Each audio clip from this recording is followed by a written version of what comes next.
Hello everyone, मेरा नाम नासिर नवाज़ है और मैं ऑस्ट्रेलिया में रजिस्टर्ड माइग्रेशन एजेंट हूँ। आज के सवालात हम चूँकि बहुत सारी वीडियोस जो हैं वो पब्लिश करते हैं, तो आपके सवाल आते हैं कमेंट्स की सूरत में, वो मेरे तक आ चुके। और ये वो सवालात हैं जो आम तौर पे पूछे जाते हैं, फ्रीक्वेंटली आस्क क्वेश्चन हो सकते हैं, क्रिटिकल क्वेश्चंस हो सकते हैं जो कि आप अपने हवाले से पूछते हैं या ऑस्ट्रेलियन इमिग्रेशन के हवाले से क्या चल रहा है उस हवाले से पूछते हैं। तो मैं एक एक सवाल पढ़ूंगा और आपका जवाब दूंगा।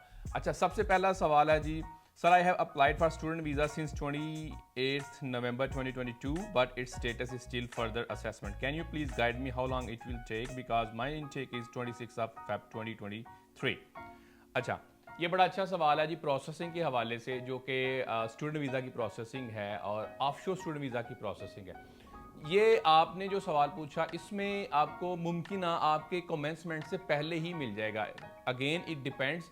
अगर तो हायर एजुकेशन का है, जल्दी हो रहे हैं, और बहुत सारे वेट के यानी वीईटी के भी जल्दी प्रोसेसिंग हो रही है, 10 से 15 दिन में भी हो रही है। आपका जो है according to that time new time delay है, लेकिन जो ज़्यादातर वीज़ाज़ हैं वो 1 महीने के अंदर अंदर ही हो रहे हैं। क्योंकि आपने अप्लाई किया, अंदर फिर दिसंबर आ गया, छुट्टियां चलनी शुरू हो गई, तो मेरी अंडरस्टैंडिंग ये है कि आपका जनवरी के अंदर ही वीज़ा आ जाना चाहिए या आउटकम आ जाना चाहिए, जो भी है पॉजिटिव नेगेटिव। क्योंकि ऑनशोर के लिए तो 2 से 3 दिन 4 दिन 5 दिन इतने दिन के अंदर ही आ रहा है। ऑनशोर में तो बहुत तेज़ी के साथ वीज़ाज आ रहे हैं। ऑफशोर में थोड़ा सा चूँकि चेक करना होता है, ज़्यादा चीज़ें चेक करनी होती हैं। ऑनशोर वालों के ऑलरेडी बहुत सारे बेसिक पॉइंट्स सेटल्ड होते हैं, तो ऑफशोर के लिए आपको इतना टाइम लग सकता है। तकरीबन जनवरी 2023 जो कि अभी चल रहा है, इसी में आ जाना चाहिए according to this processing time जो अभी भी चल रहा है प्रैक्टिकली। अच्छा, नेक्स्ट क्वेश्चन है जी, hi sir, I have applied for student visa in Perth for Feb intake, but I am under 18 and my grant is saying due to my agent is saying due to under 18 uni is taking time for providing offer letter to me. Is it correct or not? अच्छा, ऐसा हो सकता है क्योंकि आप under 18 है ना, तो आपको गार्डियन भी चाहिए होता है साथ, क्योंकि यूनिवर्सिटी ने गार्डियन अपॉइंट करना होता है, जिसकी अलग से फीस भी होती है। अंडर 18 के लिए गार्डियन आप खुद से भी चूज कर सकते हैं, मतलब आप खुद से अपॉइंट कर सकते हैं अगर आपका कोई जानने वाला है और वो गार्डियन बनने को तैयार है, उसकी कॉन्सेंट ऑब्वियसली चाहिए। इसके अलावा जो है यूनिवर्सिटी भी गार्डियन प्रोवाइड करती है। लेकिन चूंकि देखें आम प्रोसेसेस में क्या है, एक बंदा है वो अंडर 18 है, अंडर 18 है और अबव है, उसके लिए सीधा सीधा ऑफर लेटर है, चीज़ें हैं पूरी हैं। अच्छा, इसके लिए यूनिवर्सिटी को जो है वो थोड़ा सा टाइम ज़्यादा लगा सकते हैं। गार्डियन अपॉइंट करना, अंडर 18 होना कोई ऐसी बात नहीं है, लेकिन गार्डियन अपॉइंटमेंट के ऊपर भी थोड़ा सा, चूंकि वो प्रोसेसिंग करनी होती है, उसमें थोड़ा टाइम लग सकता है। यस, इट्स ट्रू कि इससे ज़्यादा टाइम लग सकता है आम जो ऑफर लेटर है उसके as compare to that offer letter. अच्छा, नेक्स्ट क्वेश्चन है जी, respected sir, I will complete my electrical engineering in February 2023. Can I apply for Feb intake on transcript? And how much gap will be considered for MS degree? अच्छा, ये बड़ा अच्छा सवाल है। देखिए, आपने पहली बात ये है कि इलेक्ट्रिकल इंजीनियरिंग कर रहे हैं, तो भाई सबसे पहले आप अपनी पीआर वाली साइड भी देखें। आप ऑफशोर से रहते हुए भी वो प्रोसेस स्टार्ट कर सकते हैं वाइल, और साथ साथ आप अपने स्टूडेंट का भी जो है वो स्टार्ट कर सकते हैं आपका प्रोसेस। गैप कितना? गैप तो 2 साल का भी चल जाता है, लेकिन गैप को जस्टिफाई आपने किया हुआ कि नहीं किया हुआ, आपने बैलेंस्ड किया हुआ कि नहीं किया। मिसाल के तौर पे स्टडी के बाद आप अप्लाई कर सकते हैं, जॉब वगैरह कर रहे थे या इंटर्नशिप कर रहे थे, पेड वर्क एक्सपीरियंस कर रहे थे, तो ये सारी चीज़ें वो हैं जो गैप को जस्टिफाई कर सकती हैं। गैप बेशक 2 महीने 4 महीने क्या 2 साल तक भी एमएस के लिए चल सकता है। हेल्प दैट कि आप अपनी फील्ड के साथ टच में रहे हों। आपने कहा ट्रांसक्रिप्ट के ऊपर, तो बिल्कुल कंप्लीशन और ट्रांसक्रिप्ट के ऊपर आप अप्लाई कर सकते हैं, क्योंकि डिग्री आने में इटसेल्फ टाइम लग जाता है। कॉन्वोकेशंस होती हैं या सम टाइम डिग्रियां जो हैं वो तो काफ़ी लेट भी मिलती हैं, तो इसके ऊपर आप अप्लाई कर सकते हैं। या प्रोविजनल डिग्री के ऊपर भी आप अप्लाई उसके ऊपर कर सकते हैं, क्योंकि जब फुल ट्रांसक्रिप्ट फुल डिग्री आती है आपकी तो टाइम लगता है समटाइम्स, क्योंकि यूनिवर्सिटी ने कॉन्वोकेशन वगैरह करनी होती है। Hope answer the question. अच्छा, नेक्स्ट क्वेश्चन है जी, sir can you tell me I have applied Feb intake 2023 and my GT process is running, so how many chances I get my GT approval Feb intake 2023?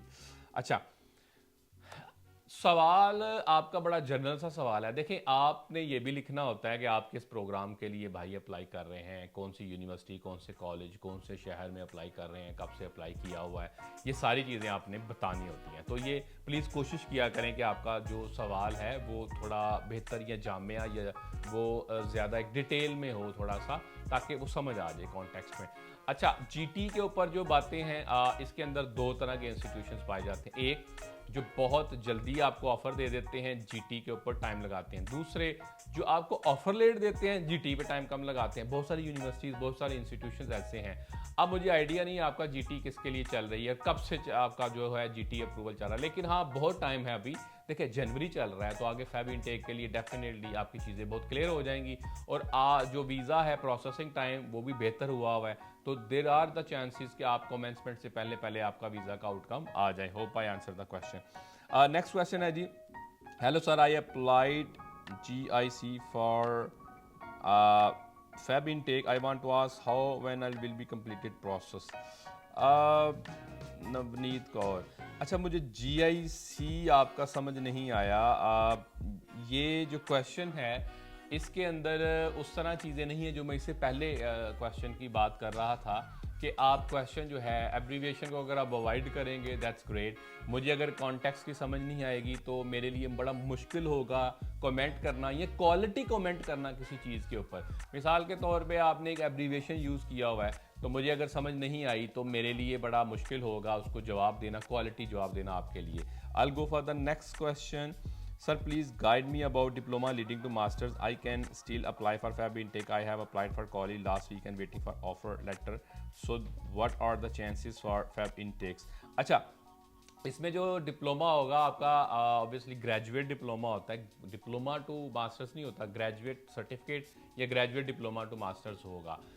बिल्कुल आप fab intake तक चल सकते हैं। अभी तो जनवरी चल रहा है, तो जैसे मैंने बोला कि बहुत सारे इंस्टीट्यूशंस बड़ी तेज़ी के साथ चीज़ों को अभी समेट रहे हैं, बड़ी तेज़ी के साथ। डिपेंड करता है, अगर तो फुल है इंस्टीट्यूशन तो वो कहेगा नहीं भाई हम आपका चीज़ें क्लियर करके, जीटी क्लियर करके या ऑफर भी दे के, वो क्या कहेंगे फीस वगैरह आप जमा करवाएं, फीस आपने डिपॉजिट करवा दी, अब क्या कहेंगे नहीं हम आपको नेक्स्ट इनटेक पे लेके जा सकते हैं। ऐसा भी हो सकता है। बहुत सारे इंस्टीट्यूशन ऐसे हैं जिनके पास गुंजाइश मौजूद है, वो आपको जो है ऑफर कर सकते हैं, ठीक है जी इसी में आ जाओ, जल्दी से आपको दे देंगे COE। जैसे ही आपको ऑफर आएगा, ऑफर में कंडीशंस ऑब्वियसली लगी आती हैं, तो जैसे ही ऑफर आया, ऑफर की आपने कंडीशंस को कंप्लीट किया, मीट किया, तो आपको जल्दी से COE वगैरह दे देंगे, आप वीज़ा भी अप्लाई कर सकते हैं। अगेन अगर कमेंसमेंट से पहले पहले वीज़ा आ गया तो आप वेब के लिए जो है अप्लाई कर सकते हैं। अगर ना आया तो वीज़ा इन प्रोसेस रह सकता है, रिवाइज COE लेके आप नेक्स्ट इनटेक के लिए भी आप अप्लाई कर सकते हैं। अभी डिपेंड करता है किस इंस्टीट्यूशन में हैं आप। मास्टर्स में सम टाइम्स वो थोड़ा लंबा टाइम लेते हैं क्योंकि बहुत सारी चीज़ें जो हैं वो चेक करनी होती हैं। Hope answer the question. Next है जी, सर मेरा इंटरव्यू पेंडिंग है और मेरा फैब इनटेक है कि इंटरव्यू के बाद कितना, मेरा इंटरव्यू पेंडिंग है और मेरा फैब इनटेक है, तो इंटरव्यू के बाद कितने दिनों में वीज़ा आ जाता है?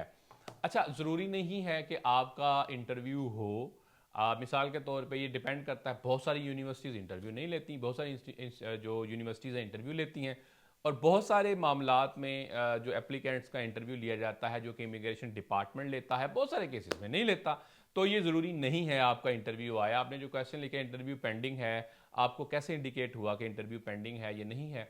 तो ज़रूरी नहीं है आपका इंटरव्यू आए, ज़रूरी है कि इंटरव्यू ना आए। तो इंटरव्यू होने के बाद ऑब्वियसली जो केस ऑफिसर है उसने इंटरव्यू लिया, इंटरव्यू देने के बाद बहुत जल्दी फैसला कर देते हैं आम तौर पे।